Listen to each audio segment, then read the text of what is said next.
దేవుని పరిశుద్ధ నామమునకు మహిమ కలుగునుగాక. మరలా ఈ ఉదయకాలమున దేవుని సాన్నిధ్యములో కూడుకొని దేవుని వాగ్దానమును జ్ఞాపకం చేసుకున్నటకై ప్రభు ఇచ్చిన శ్రేష్టమైన సమయాన్ని బట్టి ఆయనకే ఘనత, మహిమ, ప్రభావములు కలుగునుగాక. ఈ ఉదయకాల వాగ్దానము నిర్గమాకాండము 15వ అధ్యాయము 11వ వచనం. యెహోవా స్తుతి కీర్తనను బట్టి పూజ్యుడవు.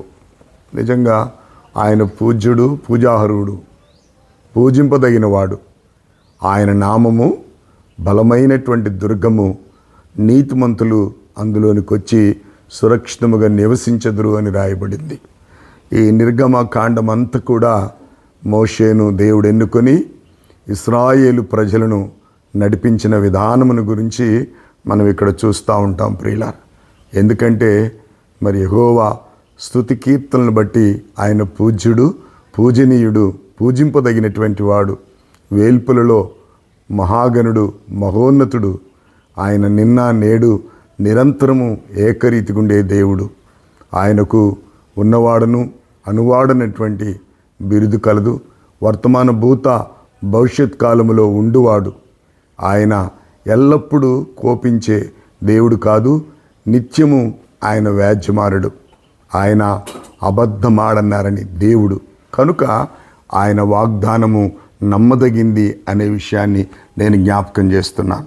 ఈ నిర్గమకాండము మరి ఈ యొక్క 15వ అధ్యాయం అంతా కూడా మరి ఇశ్రాయేలును నడిపించినటువంటి విధానం మనం చూస్తూ ఉంటాం. వారి తోడుగున్న విధానాన్ని చూస్తూ ఉంటాం. ఆయన నిజంగా దేవుని యొక్క వాక్యము సెలవిచ్చింది. దీన్ని చూసుకున్నట్లయితే 26వ వచనంలో, మీ దేవుడైన యెహోవా వాక్కును శ్రద్ధగా విని ఆయన దృష్టికి న్యాయమైనది చేసి ఆయన ఆజ్ఞలకు విధేయులై ఆయన కట్టలను అనుసరించి నడిచిన నేను ఐగుప్తులు కలగజేసిన ఏ రోగము మీ మీదికి రానియను అని చెప్పినటువంటి దేవుడు. ఎందుకంటే ఆయన పూజ్యుడు గనక, పూజనీయుడు గనక.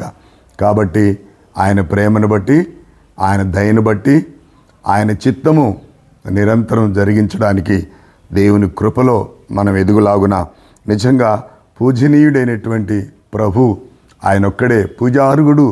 ఆయన వేల్పులో మహాగణుడు, ఆయన మహోన్నతుడు. ఆయన వంటి వారు ఎవరు కూడా భూమి మీద లేరు అనే విషయాన్ని నేను జ్ఞాపకం చేస్తున్నాను. ఆ ఒక్కడే అధిక స్తోత్రము నొందదగినటువంటి వాడు. నిజంగా అద్భుతాలు చేసేవాడు, ఆశ్చర్యక్రియలు జరిగించేవాడు. ఆయన ఉన్నవి లేనట్లుగాను, లేని ఉన్నట్లుగా చేయగలిగిన సమర్థుడు. కనుక ఈ ఉదయకాలమున దేవుని యొక్క వాగ్దానాన్ని మనం ఎత్తిపట్టి దేవుణ్ణి స్తుతించి, దేవుని గణపరిచి, దేవుణ్ణి ఆరాధించ బద్ధులమై ఉంటున్నాం. కాబట్టి ఎన్నటికీ దేవుని వాగ్దానం నిన్న నేడు నిరంతరము మార్పు లేనటువంటి వాగ్దానం. ఈ బైబిల్ గ్రంథం అంతా కూడా మనకు వాగ్దానం ఇవ్వబడింది.